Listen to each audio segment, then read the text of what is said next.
So two years ago, last night, my wife and I, Melissa and I, found out that we were pregnant. 2 years ago, last night, on Father's Day, 2 years ago, remember she said, "Baby, I don't feel right." I said, "Oh, shoot." She said, "Baby, I'm starting to feel a little nauseous." I said, "Oh, no, this is happening." And we got surprised by our first baby girl, Ellie. And we got to surprise my dad on Father's Day and tell him that he was going to be a grandfather to his seventh. And then we got surprised again a year later, right? So I remember, we're already putting pictures up. So it's kind of hard to see this, but I don't know if you can see this, but Eliora is our daughter. She's on the right. On the left is a picture of Melissa when she was a baby. And I get to do this. I get to put up pictures, baby pictures, because it's my first time preaching on Father's Day, and I can just do that. I can show off my kids. But you guys, it's kind of hard to see, but there's a huge resemblance there. Do y'all see the resemblance between Melissa as a baby? All right, and so here's my baby picture next to Sparrow. Y'all see a little bit of that resemblance? Isn't that so cool? I am totally fascinated by the fact that our kids look like us. Like, it totally blows me away. Like, it's just so fascinating. I love seeing similarities when I can see parents and their kids. I'm like, oh, he looks like you and she looks like you. And I just think it's so fascinating that a little bit of my DNA and a little bit of Melissa's DNA and some of Jesus's DNA mixes with our kids, and that's how they look and do the things they do. It's just so fascinating to me.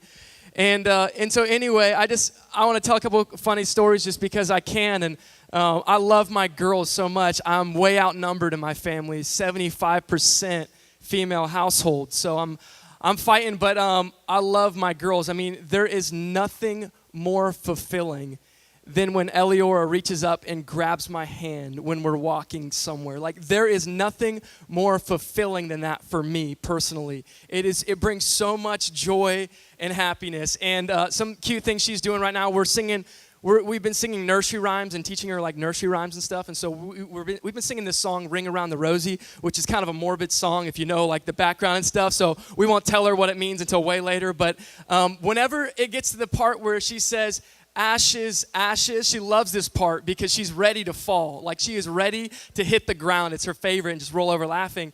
Instead of saying ashes, she's saying Aggies, Aggies, Aggies. And she'll just shout it out. And then all day long, she'll just walk around the house saying, Aggies, Aggies. And it's like she's rooting for a Texas football team, but she doesn't even know it. But she just loves it. And she is so cute right now, but she's into everything, right?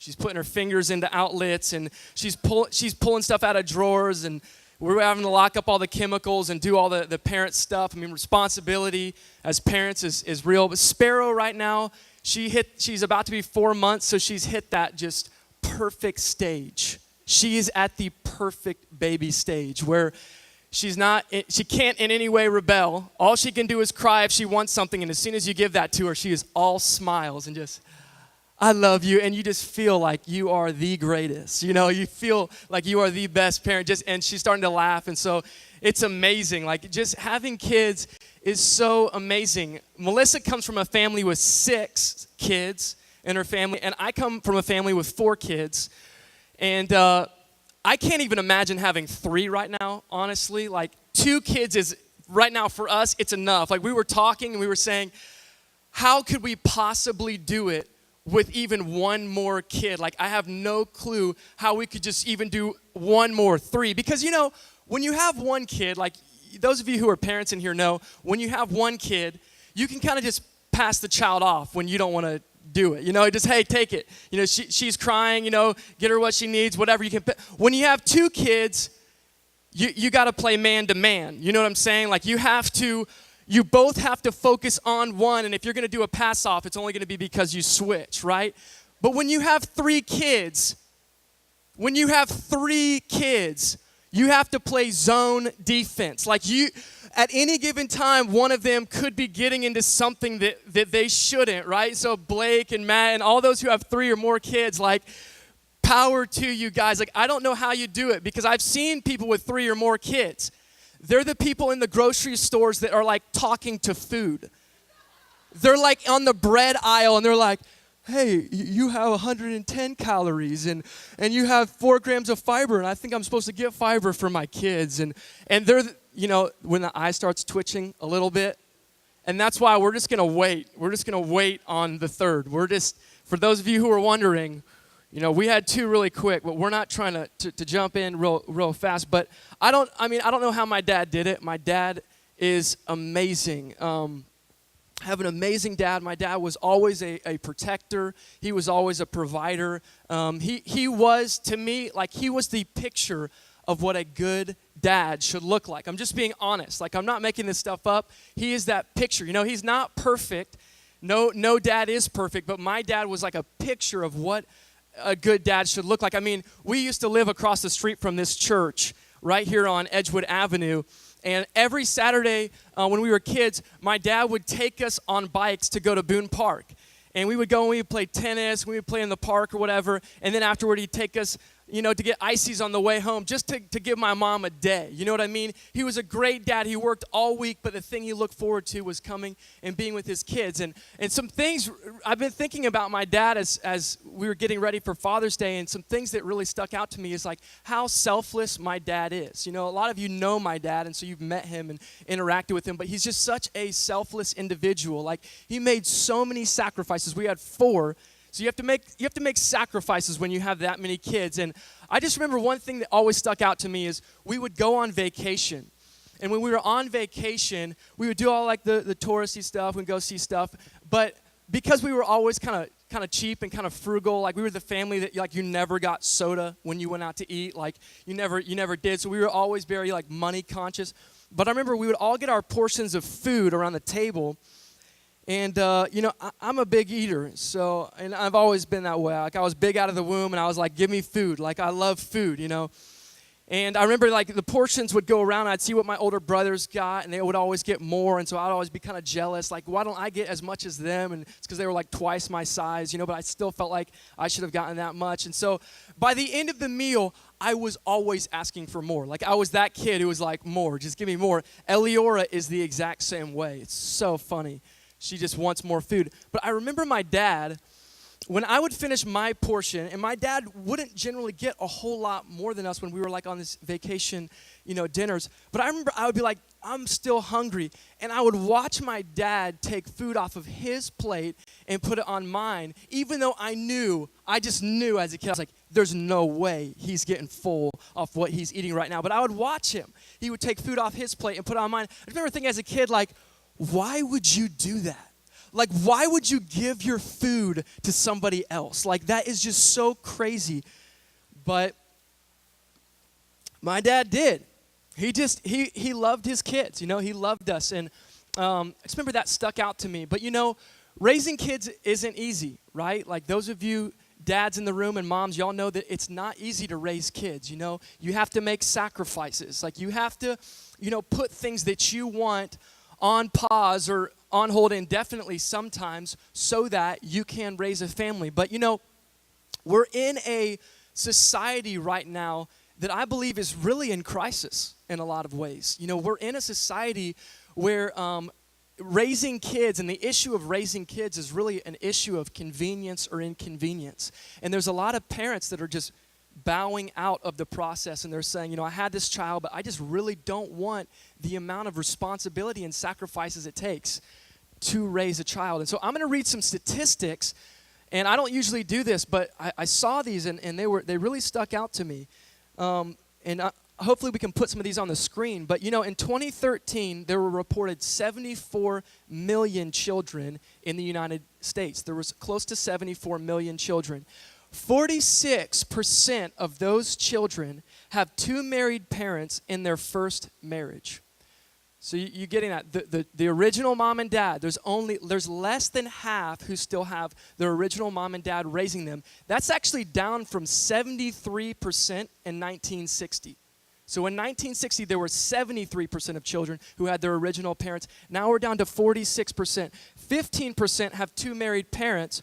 One or both of them have been remarried to other spouses. 34% are in single-parent homes, and almost 20 million are single moms. Let that sink in for a minute. And then you have 5% who live with a grandparent or who are in foster care. And so right now in America, there's almost 500,000 children that are in foster care, and 100,000 children in foster care waiting to be adopted. You know, those are some pretty staggering statistics, right? Like, some of you probably didn't even know that. I didn't know until I looked this up. You know, a few years back, the National Fatherhood Initiative said that right now there are 24 million children living in a home without their biological father. 24 million children living in a home without their biological father. And then the research shows that these children are more likely to live in poverty, drop out of school, engage in risky behaviors, and suffer from emotional and behavioral issues. That's just what the research says. And so this is happening right here in America, and it's sad, and I know it just set the mood right now, but I think there is a crisis. You know, it does take a lot of effort and responsibility to raise kids. And I think that when some fathers are faced with that, they go, I just don't know if I can do this. You know, and others just have their own sets of issues. So 24 million kids with single mom homes. You know, it takes a lot of work to raise kids, but you know what else? It also takes work, and many of you know what I'm talking about when I say this. It takes work to love and honor and respect an imperfect father. You know, it takes work to raise a kid, but sometimes it takes real humility and love to honor and respect an imperfect father who is not perfect and makes mistakes. You know, sin very clearly has brought brokenness to relationships. Sin has brought brokenness to relationships, especially to the father-child relationship. But I have good news this morning, and that is that there is an answer to this crisis, and it is the gospel of Jesus. And that is the answer for America right now, and that's America for our families right now. The gospel, the good news of Jesus. Because at the heart of the gospel is a father who wants a family. At the very heart of the gospel is God who sent his son, and through the work of his son, adopted us into his family. He saved us, and then he adopted us into his family. Why? Because God is a father who wants children to experience his love and then to love others with that love. That is who God is, you know, and Jesus revealed that to us, but way before Jesus did, way before Jesus was even born, his great-grandfather David got a revelation of God as Father. In Psalm 68, verse 5, it says that a father to the fatherless and a judge for the widows is God in his holy habitation. This shows what kind of father he is. That David saw him and he goes, he's not just any father, but he's the kind of father that cares about the weak, the poor, the lonely, and the destitute. Because orphans and widows, they're a picture of social injustice, right? They're a picture of the outcast and the marginalized, those who can't provide for themselves, who are helpless. And David goes, I know what kind of father you are. You're a father who sees and cares for the fatherless. That's the kind of father that you are. And what I'm seeing, you guys, is that fatherhood is so much a part of who God is, that God's plan to restore the whole world, his plan to restore all of the world, involves restoring fathers and sons together. His strategy to bring restoration to our world is actually to bring fathers and children together. Not just fathers and sons, but fathers and their children. Fathers and their sons and fathers and their daughters. And so we're going to look at a verse that talks about this. But before we do, I'll just say, as the Old Testament closes, you know, there's this 400-year silence period. As the Old Testament closes in the book of Malachi, there's 430 years before you really see any more activity of God. And in this silence, right before this period, God makes known to the prophet Malachi. He says something, but he's basically saying, this is not the end. My plans for Israel and for the world are not by any means over. I'm not done with Israel, and I'm not done with my plan to redeem the world. He's saying there is a great day of victory in the future, and there are preparations that need to be made before that day comes. There's a great day of victory. And so we're going to read Malachi 4, 5, and 6. This is what God says to Malachi. He says, behold, I will send you Elijah the prophet before the great and awesome day of the Lord comes. And he will turn the hearts of the fathers to their children, and the hearts of the children to their fathers, lest I come, strike the land with a decree of utter destruction. He will turn the hearts of the fathers to their children, and the hearts of children to their fathers. When is this going to happen? Before the great and awesome day of the Lord, right? He says, before that day comes. Now, what is the great and awesome day of the Lord? That's the day when God restores everything. You know, the Bible talks about the great and awesome day of the Lord all over the place in the Old Testament and then in the New. That's the day when Jesus comes back to restore everything. You know, Jesus is going to come back, and someday there aren't going to be any issues left on earth. Isn't that awesome? There won't be no more issues left to deal with when he comes back and restores everything. I'm talking about a total world makeover. I'm talking about politics. He's going to restore the earth politically. I'm talking about the economy. He's going to restore the earth economically. The agriculture. He is literally going to make the land produce more so that every need will be met, right? That's the kind of restoration that Jesus is bringing. He's bringing social. He's going to reorder the social order, right? And it's going to be a perfect social order. He's going to restore everything. But Malachi hears from the Lord, before that day, I will send the prophet Elijah. Well, let's talk about Elijah for a minute. Who is Elijah, right? He's this prophet from the book of Kings. He's kind of this strange prophet that just sort of comes out of nowhere. You know, like, where did he even come from? I don't know. And then all of a sudden, like, he's having a showdown with the prophets of Baal and other gods. He's calling down fire from heaven. Another time, he shuts rain up in heaven. This guy is so bold, he is calling out kings, presidents, some of the most powerful men and women of his time. He's rebuking them and calling them out. That's who this prophet is. He's a powerful guy. Let's talk about the way he died. He didn't. This guy didn't die. This guy, he's too cool for death, right? This guy leaves on a chariot of fire. How many of you would like to leave that way? You know what I'm saying? Like,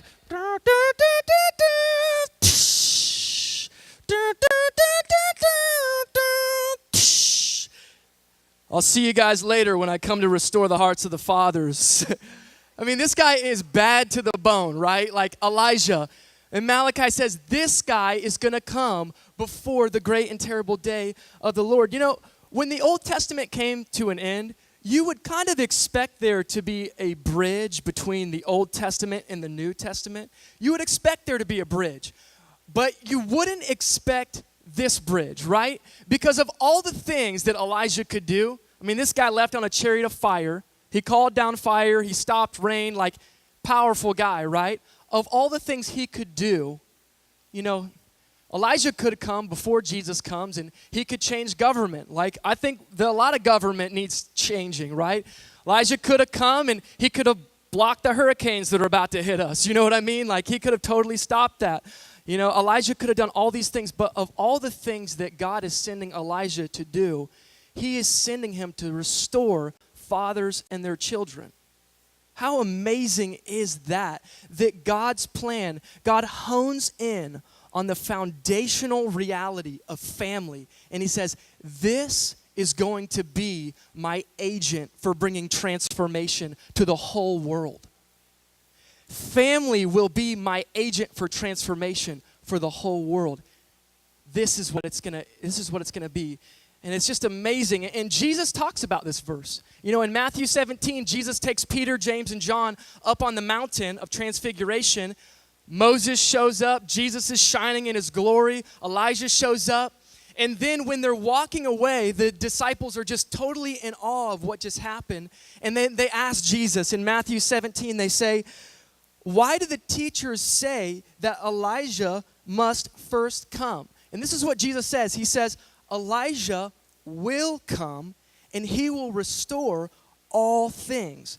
But I tell you that Elijah has come. They did not recognize him, but did to him whatever they pleased. So also the Son of Man will certainly suffer at their hands. Then the disciples understood that he was speaking to them of John the Baptist. So Jesus says Elijah will come, but also Elijah has already come as John the Baptist.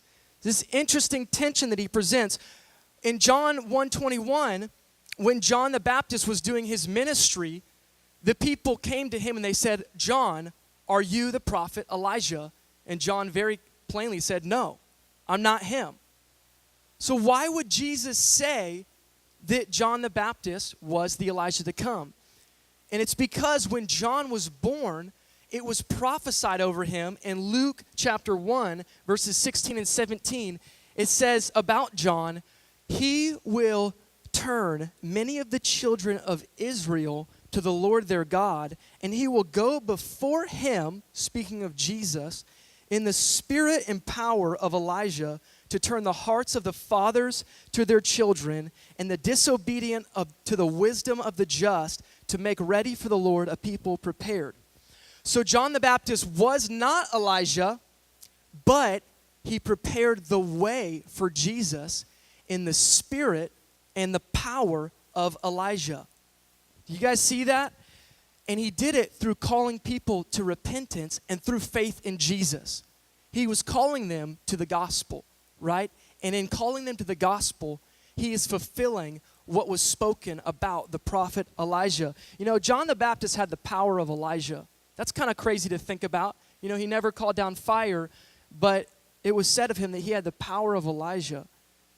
You know, did you know that the weakest gospel-believing Christian is more powerful than John the Baptist?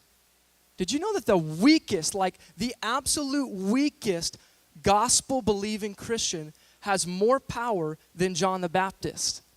Look at this verse, Matthew 11:11. "Truly I say to you, among those born of a woman, there has arisen no one greater than John the Baptist.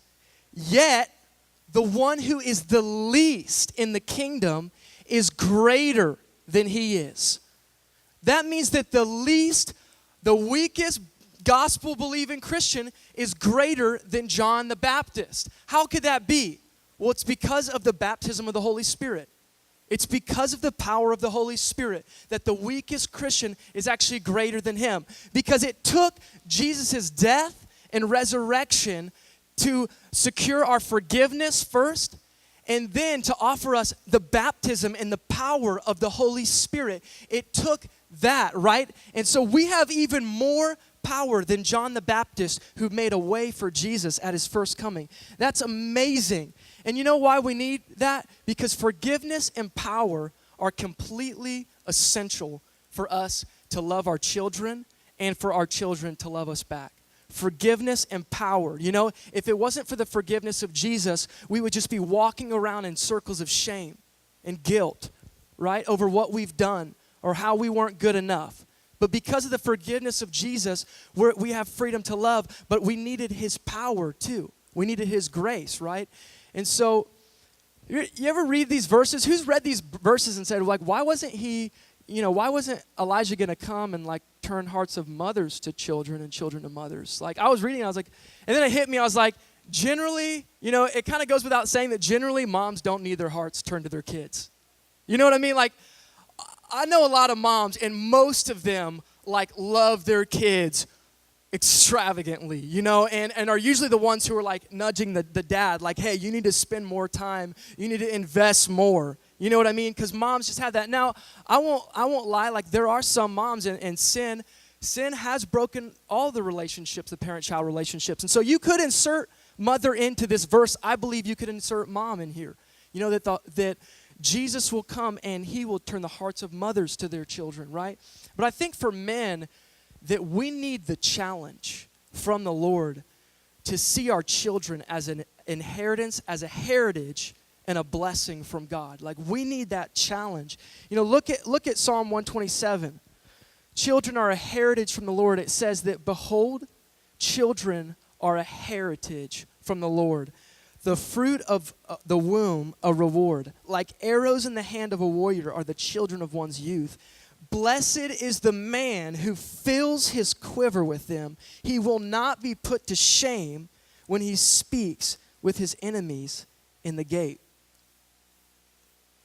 Blessed is the man.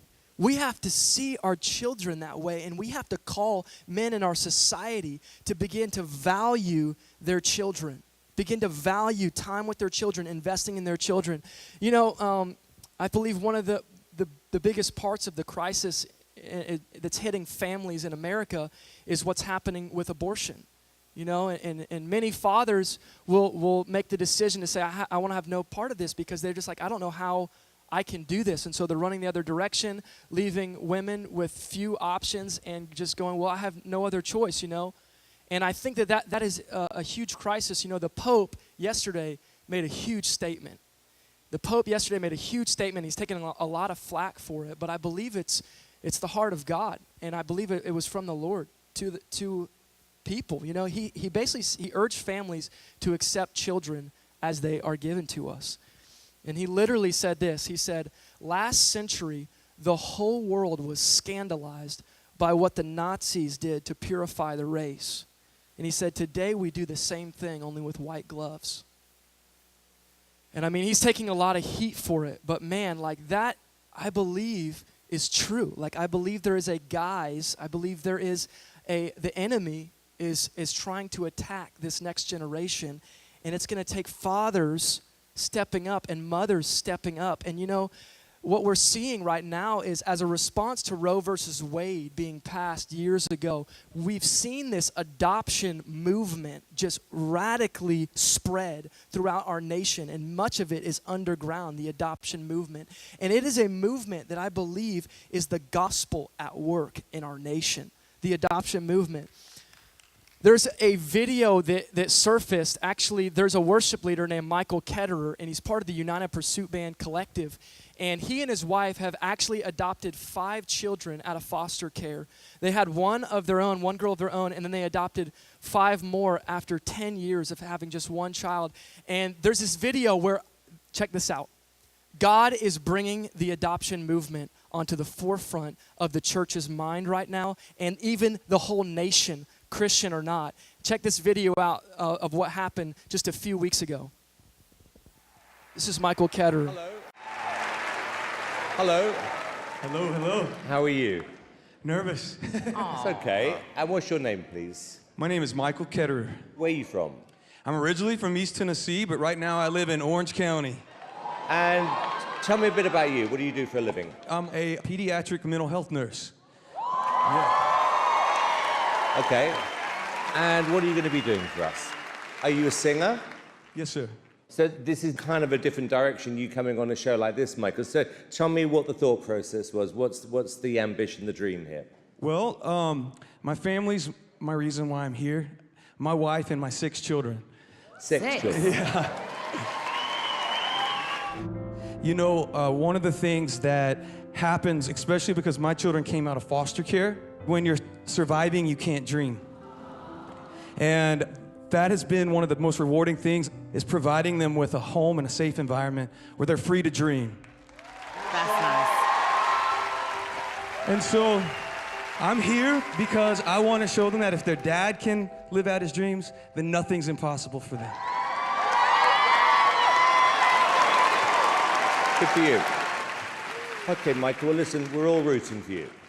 Thank you.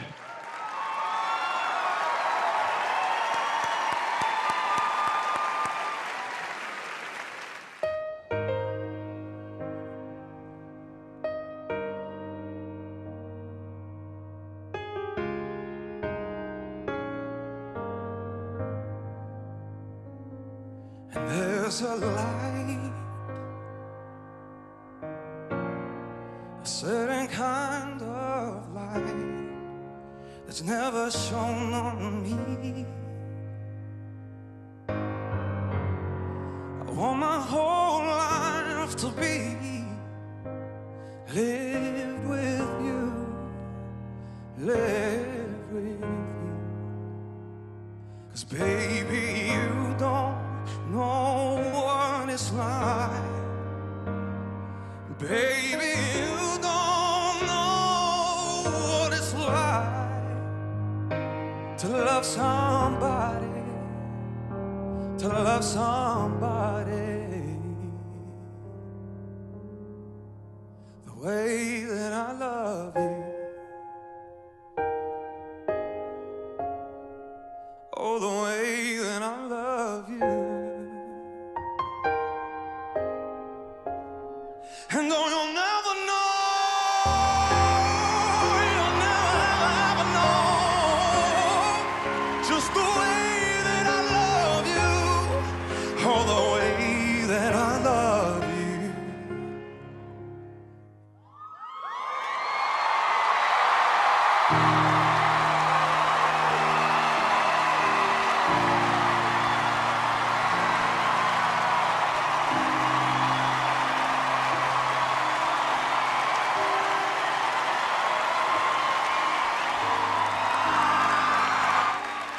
Yeah, Michael, you know what? When we find singers on these shows, is it about being technical or is it about being relevant? And sometimes, for me, it's just about being real and a surprise, if I'm being honest with you, because you were so nervous, I was concerned for you. But I think sometimes actions speak louder than words.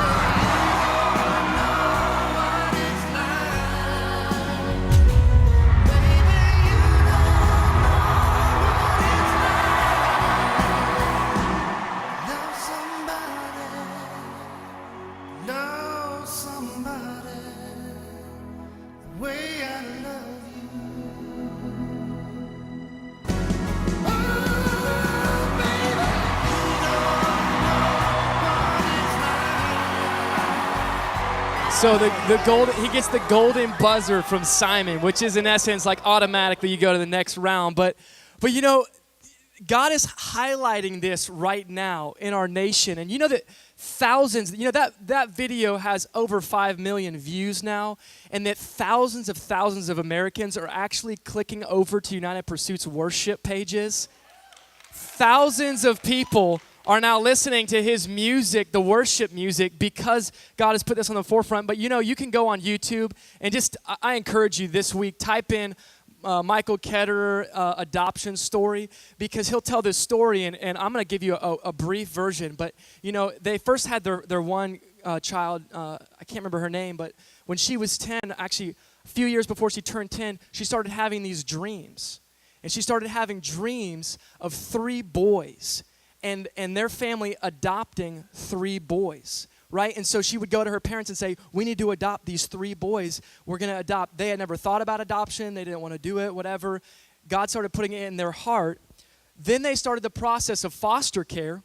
And so they told her, they said, look, we don't want you to be disappointed because mommy and daddy want to adopt, but there are a lot of girls out there who need adoption, and we want to give them a chance too, and we're going to start with one and just kind of let the Lord work on us a little bit. Well, the foster care people called, and the first proposal was, hey, we have 3 brothers that need adoption. Can you take them in? And so God convicted them, but it took like 3 months for them to get the papers signed. This is an amazing story. So they began to fast and pray, and just pray that the biological father, who was way off, you know, in another world, would sign the papers. He didn't want to have anything to do with his children. He said no. The guy's girlfriend dragged him into a worship service. And in the worship service, he got touched and encountered by the power of God so strong that he hit the floor. And he said the whole time that he was on the floor, God kept speaking to him, you need to sign the papers. You need to sign the papers. And he didn't want to have anything to do with it, but he signed it. This awesome supernatural story. Through this story, the mother of these boys was a drug abuser, and they grew up in a meth house. They grew up in this meth house where the dad made it, the mom dealt it. The stepdad made it, or the boyfriend or whatever. Very sticky situation. And the mother knew that if she was going to sign these children over to the Ketterers, that she would go to jail. And so she goes, I'm willing to do it because they need a home. Like, they need fathers. Get this. After a few years with the boys, because of their witness parenting these children, the mom, the stepdad, and the biological father all came to know Jesus. They all got saved. And the biological dad just kept saying to Michael, this is in his story, he just kept saying, people like you doing what you did is the reason I know Jesus is alive in the world right now. And that is the gospel at work right now in our nation. It is amazing. It's amazing. But those boys and everybody needs a father. We all need fathers. Even if we didn't grow up with our biological fathers, we need fathers. We need spiritual fathering. That's important. That's on God's heart right now, is for spiritual fathers to step up and children to respond well to spiritual fathers. I was thinking about this last week, that when I think about spiritual transformation in someone's life, I think that a lot of times we just have this idea that when somebody gets saved and they hear the gospel, it's like, boom, they're good, and it just, no, like, for every Paul whose life gets flipped upside down, like, instantaneously, and it seems like Paul, like, has almost no issues, and even the thorn in his flesh, he made it out to be this, like, awesome thing, you know what I mean? Like, there's like 10 Peters who need years of coaching and fathering and people to come up alongside them and show them how to walk with the Lord and how to do life, And I really do believe that discipleship was made to be a process led by fathers, spiritual fathers, and spiritual mothers. And so if you're a child in here right now, listen to your father. Listen to your mother. If you're a father right now, this is God's exhortation to us. Paul says in Ephesians 6, I want you to look. It's the last verse we're going to read. Ephesians 6, 1-4. Paul says, children, obey your parents in the Lord, for this is right.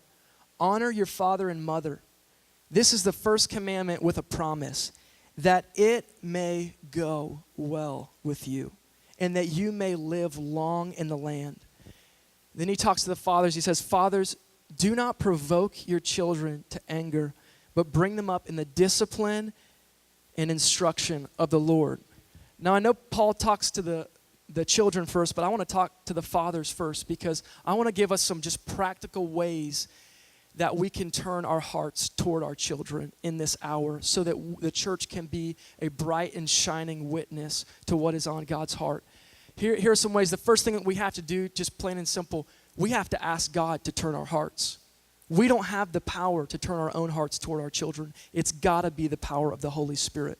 And so the first thing we do is just ask God, turn my heart toward my children. And if you don't have children, but you know that you have people that are younger than you and that are looking up to you as a spiritual father or a surrogate father, or in some ways looking to you for the wisdom of a father, you can pray, God, turn my heart to those men and women who I need to father. And here's for dads right now, we should be teaching our children. We should be investing in them. The discipleship process should start at home. It shouldn't start when they come to church, to the kids' ministry. It shouldn't start when they come to the youth group or even on Sunday mornings.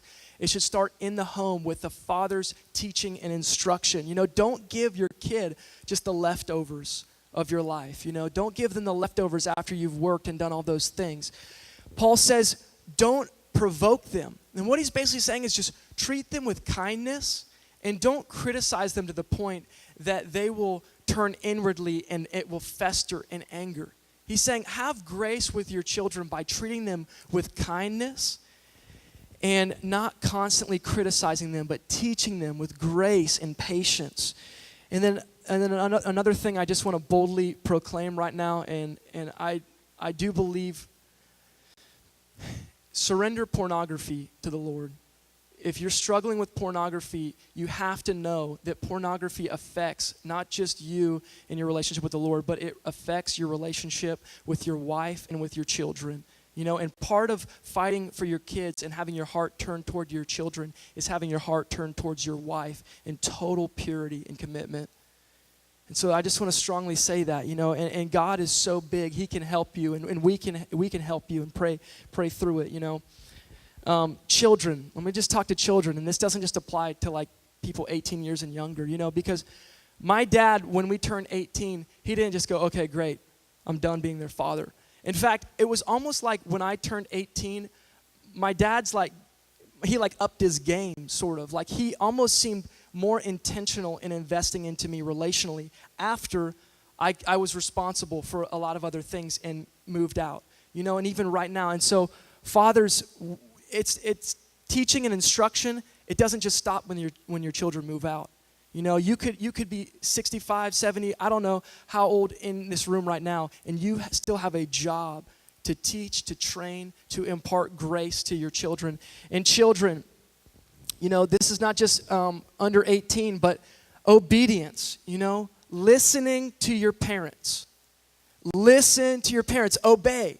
Don't rebel. You know, I know that there's a time where you have to make hard decisions sometimes, and they don't always intersect with what your parents believe about your life. But at the same time, especially if you're living with your parents, obey. You know, I think there's maybe a few in here that applies to. But for the rest of us, here's my exhortation, and here's what I think Paul is saying. He's saying, honor and speak well of your parents. Continue to honor your parents all the days of your life. You know, seek restoration if you don't have it, and seek to honor them, you know. And he's also, I think in this, there's an exhortation that children take care of your parents when they start to get older, you know, and to help your parents when they're older. I think that there's an exhortation in the word for that. You know, and I just want to close right now and invite the worship team up. I know that a message like this is it can be both inspiring, but also kind of sad maybe for some, because the reality is some people in this room did not have a dad who was present in their life growing up. You know, and some people in this room, you might be a dad who knows you've kind of forsaken some of the things that you knew you should have done with your children. And to that I'll say, just trust in Jesus. You know, all you have to do is just simply trust in Jesus and ask Jesus to turn your heart right now. You know, the gospel is saying, just right now, turn your heart. Jesus is encouraging that, you know, because his blood paid for all of it. His cross, his death on the cross, it covers us completely. You know, and so there's full forgiveness for past mistakes. You know, but also, if you believe in Jesus, he has power for you to love your children well. He has power for me to love my children well today. And so, and for some of you right now, it might require forgiveness in your heart. You might be a dad who has to forgive your kids of rebellion. Some of your kids have actually rebelled against you, and in your heart you have to say, you know what, I'm not going to hold that disobedience against them. You might also be a kid right now who's saying, he wasn't there, he wasn't the dad that he should have been, and you might have to forgive him. You might have to say, God, you know, I surrender this relationship to you. I want you to turn my heart to my dad, because this is God's agenda right now. This is his agenda for the American church. This is his agenda for America. He wants fathers and children to come together and exist in his love, because that's going to bring transformation in the world. Let's all just stand up. You know, the road to restoration might be long. It might not just happen in a moment.